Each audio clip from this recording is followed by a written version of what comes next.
economic reforms in India. Meaning of economic reforms. Reforms means bringing in change, and this all happened in 1991 when the then Natsmara government planned to come out with a new economic policy, and this is what we call it as economic reforms, which started in the year 1991. And the purpose of this economic reform is to improve the economic growth of the country and also to rebuild the internal and external faith in the Indian economy. So in large, the basic purpose of this economic reform is to bring cooperation from the private sector in the path of growing Indian economy. And there were policy changes which were being brought in terms of the following. Number one is technology upgradation. Number two is industrial licensing. Number three is removal of restrictions on the private sector. Number four is foreign investments and foreign trade. The essential features of the economic reforms could be called as an acronym LPG. L stands for liberalization, P for privatization, and G for globalization. I repeat, LPG, liberalization, privatization, and globalization. And what were the economic challenges in India and why there is a need for this economic reform?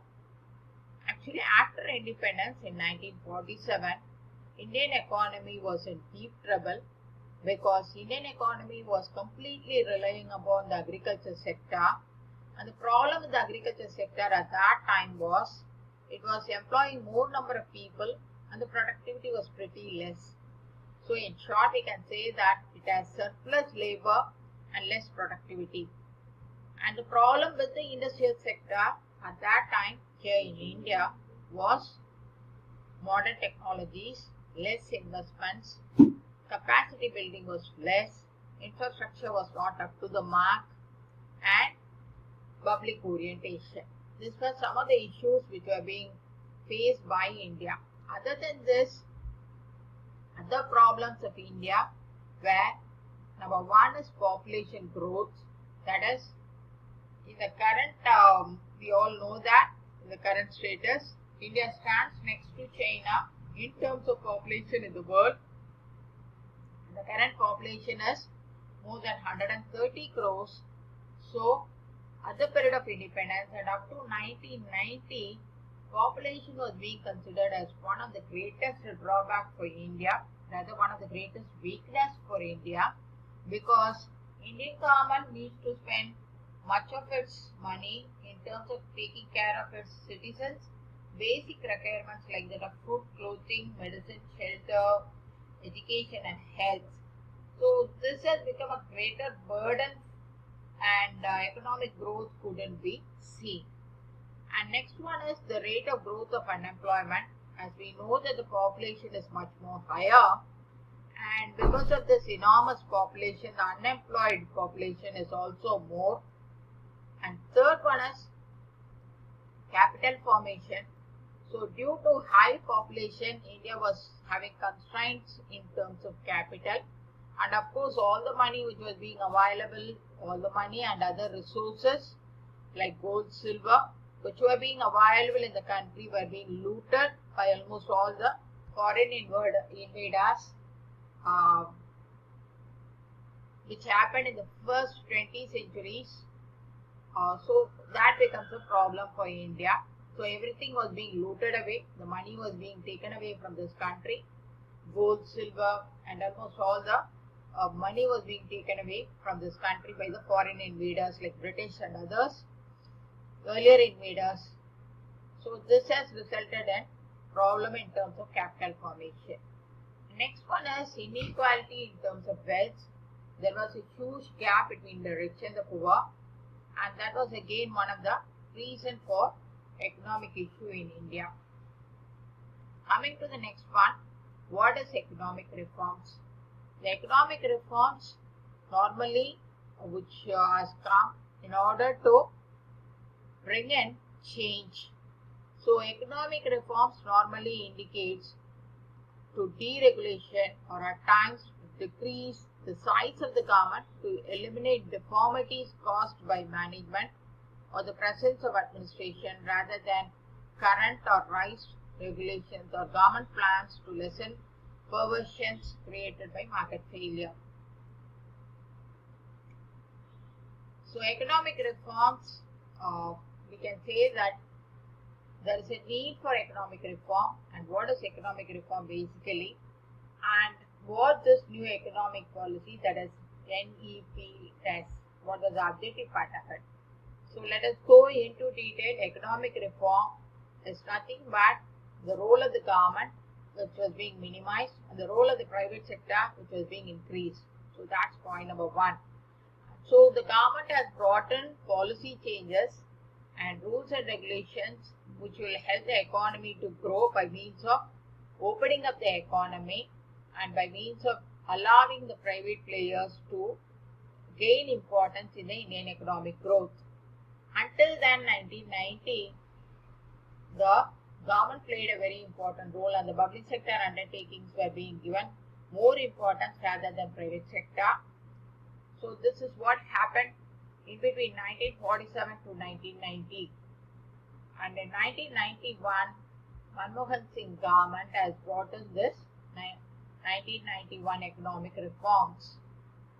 So what is the need for it? The need for it is, until then the government was concentrating more on the public sector, but they were not doing well. Number two is adverse balance of payment, which means that the import is more and the export is less, and because of this India was in deep trouble. And number three, the foreign exchange reserves have also come down. And number four, government has borrowed huge money and it is having huge debt, and that has become a problem. And apart from this, price inflation, price of essential commodities were also in deep trouble. And the terms and conditions which were being made by World Bank and IMF were willing to give a huge money for the economic revival of India with the condition that India should come out with a new economic policy. So these were the reasons why the economic reforms were being brought in. So what is this new economic policy? NEP. New economic policy, NEP, has been brought in 1991 with the help of three important things: liberalization, privatization and globalization.